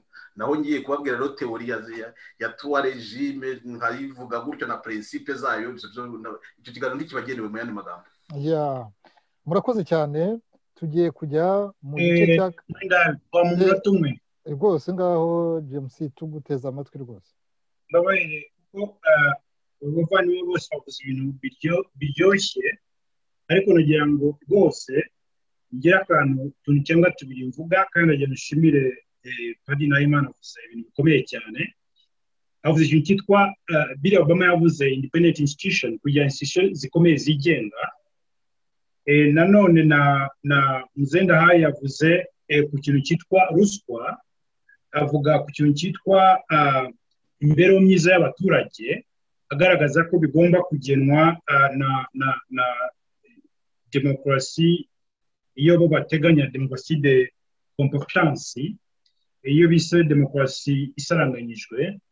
Ndagira ngo mbabwire yuko inzego zigenga zubahiriza amategeko uko itegeko nshinga abaturage bashyizeho batoye bemera batari batsindiriye, kugira ngo iyo tegeko nshinga ryubahirizwe, kugira ngo izo nzego zigenge, kugira ngo corruption inanirwe kubaho mu gihugu, kugira ngo imibereho myiza y'abaturage ishoboke, nuko demokarasi iba iri mu biganza by'abaturage.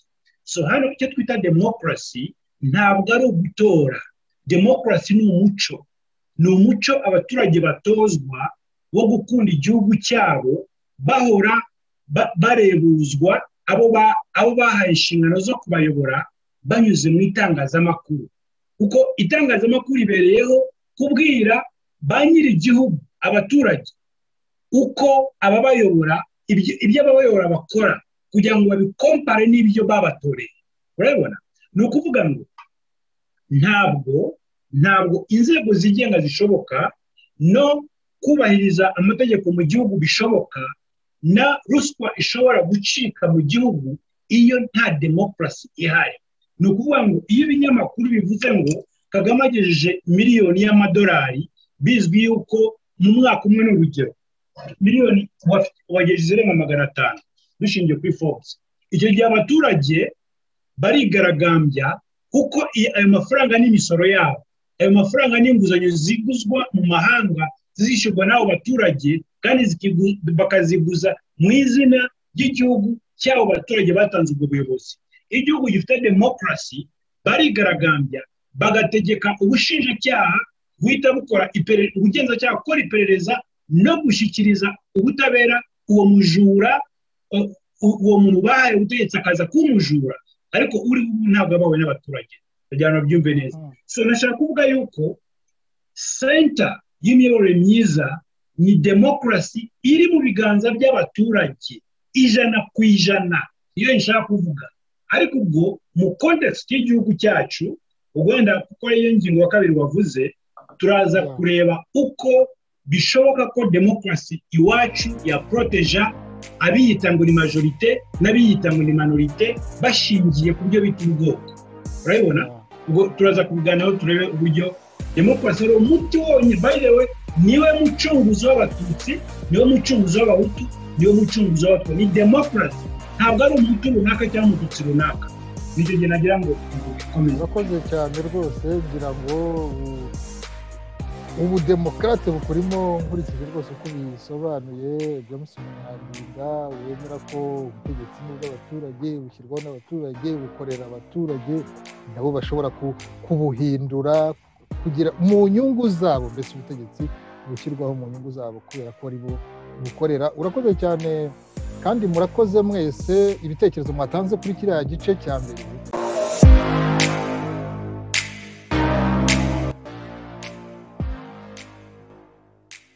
Turabashimiye cyane namwe inshuti mudukurikiye, tubararikiye igice cya 2 cy'iki kiganiro mu masaha make ari imbere.